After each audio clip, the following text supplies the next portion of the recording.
Yo, people, Agwan. Welcome back to the church.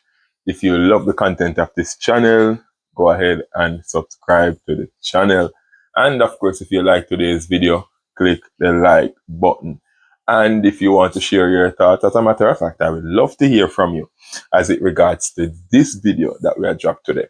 So go ahead and leave your thoughts in the comment section after you are through watching. Yeah, so people, as you saw in the title today, we're going to talk about Kirk Franklin. Now, the truth is, people, I wasn't even going to talk about this issue.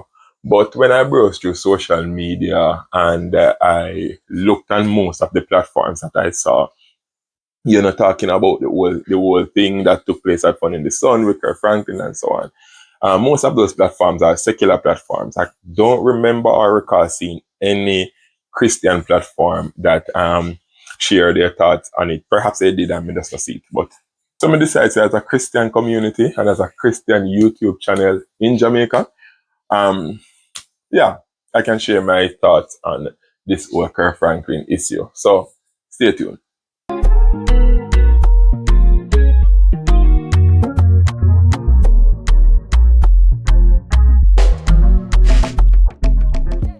So yeah, guys. Most, if not all of you, would have already heard about this whole thing. Me late to the game in a sense to talk about it. So the whole thing of Kirk Franklin and in Fun in the Sun performance, before we go any further, let me just dismiss the whole stage performance. Because me hear some people, I hear some little chatters are going at the background and people are say, boy, all him come on stage, come do a dance up himself and this and that. And anybody me here with that, I'm just going to assume, say them people that never really see Kirk Franklin before, you never watch Kirk Franklin, you don't know Kirk Franklin. Because if you type Kirk Franklin in our YouTube or any social media platform and you see him on a stage, that is what you get from Kirk Franklin. That is what he does. Kirk Franklin no sing. Kirk Franklin, he might go dance, he's a musical genius. But when it comes on to singing, I just not feel him think on the stage. So he might go dance, he might go, do all of them something they want to see him do. So I aim that. So if you went to Fun in the Sun, hoping that you were going to hear Kirk Franklin sing a song, hush. Sorry. So now you know. So next time you might come to Jamaica, next time you go see him live or perform, you know what you're getting, so you know if you want to spend your money to see that. So anyway, move on from that. The issue at hand now about his attire. Now, this is where the controversy starts. Some people think that Kirk Franklin shouldn't dress the way or him dress. They think it's inappropriate. They think it's immodest. Some say it does not sit well with the Christian culture of Jamaica. There are others out there who say nothing wrong with how the man look. Jamaica hot. Christians need to grow up and move on. The church are making issue out of nothing. And the Christians should have no problem with how the man dress.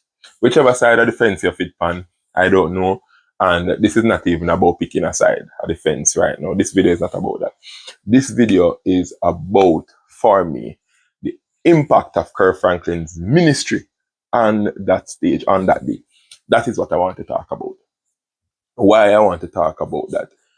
One of the things and one objective that I have, I've developed this over the years, and I use it as my mode of operation whenever I am navigating the space of ministry and so on. Whenever I'm going to go on a stage, whenever I'm going to do anything in the ministry, if I'm going to preach or whatever, I always have two objectives in mind. One, I want God to be glorified through Jesus Christ, and two, I want the people of God to be edified. Those are my two objectives. And when I leave the stage, if I'm assessing myself and what I did on that stage, those are the two first questions that I ask myself. Was God glorified through this ministry? And the people of God, were they edified through this ministry?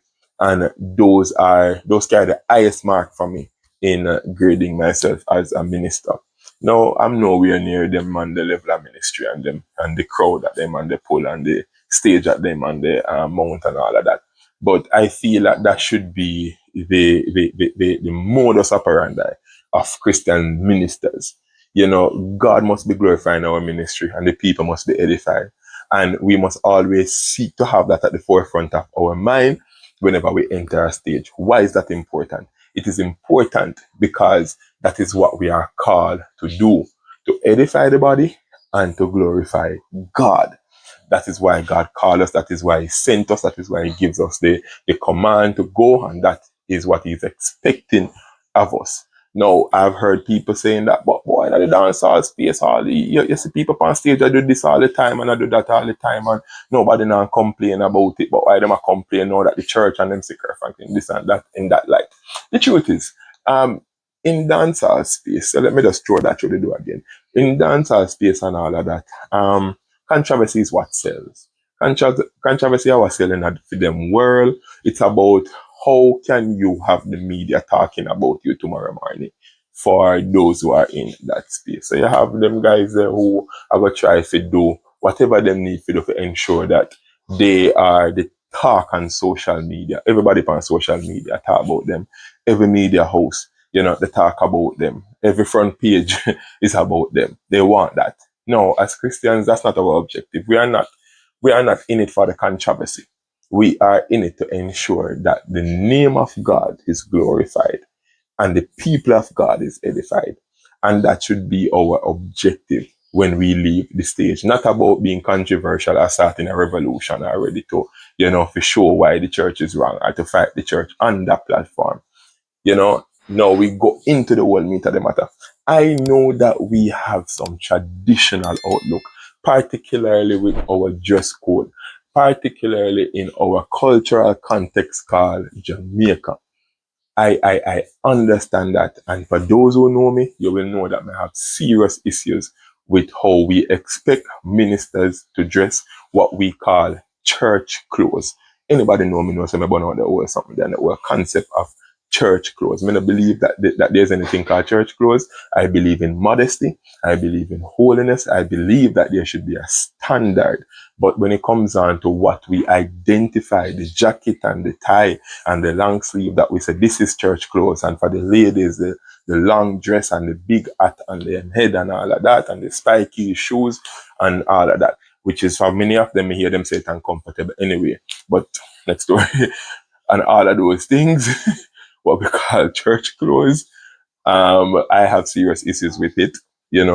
I believe that people should be able to dress comfortable, but still be modest and feel comfortable in the house of God to worship. That is just my thing on that. So with Kirk being on stage and looking how he look, a lot of people say, boy, Kirk shouldn't have wear the shirt, the top one wear, or he shouldn't have done, or even the bottom, whatever. People have said that he shouldn't wear that and all of that. I think that if Kirk had really researched our culture, or if somebody around him, know the Jamaican culture and the culture that he's coming to minister in, them probably drop the ball, or him should have done some research to know where he's coming. It's important to do so because the culture is critical to how the people receive you and receive your message. When I went on Kirk Franklin page on Instagram, and he posted and saying thanks Jamaica and all of that, the courtesies and everything. When you went into the comments, I saw a lot of comments, and of course you're going to see the division in the comments. You have some that say, boy, I can't believe that the church is still in that era. The church is backward because, or if you have problem with what the man have on, how him dresses, nothing wrong with how the man dress and how him dresses okay and whatever. And you have those who are on the other side who are saying that it is inappropriate and him shouldn't just the way they come. So as a result of that, it draw me now to the whole culture and the importance of culture and the role of culture playing all of this thing here. In America, it might be fine to look like that, and nobody have any problem with it because that is what they are used to. The story was told of a missionary team that went to Africa and went to a particular tribe in Africa. And when they went down there, they saw men and children, and the ladies there, and the ladies were topless and they were going about nothing is wrong and everything was okay. And for a few of the missionaries there, they were shocked because they were saying, hold on, this not inappropriate, how them topless, how them be just like that. But everybody go about them business like nobody cares and nobody what, because it is their culture.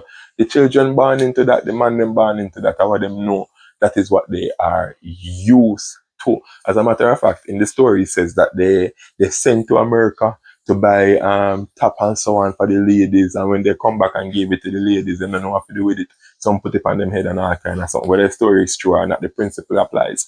The principle is this: the culture is critical, because when you go into that culture, in order for you to be effective and have a lasting impact on the people, in order for you to convey the message of Christ across, or you want it to go across, you have to understand the culture. That is how the people speaks. That is what relates to the people. That is how you communicate effective to the people. So in America, nobody have a problem with that, because everybody look like that. All the ministers dress like that. It is fine. It is okay. Everybody, have that kind of dressing. But Jamaica is not yet there. So as a result of that, you find that the ministry of Kirk Franklin really wasn't as impactful as I thought it could have been. Why? Because more people left with the controversy of his dressing on their mind than those who left with the impact of his ministry in their heart. And that is the problem. So my challenge is, and I hope that other ministers who perhaps see this, if you have no minister friend out there, or family member or whatever, you can shoot this message to them or even encourage them with what I'm saying, that it is important to understand the culture in which you are going to do ministry, so that your ministry can be effective and not futile. I want to leave the word of the Apostle Paul with you. He spoke to the church in Corinth.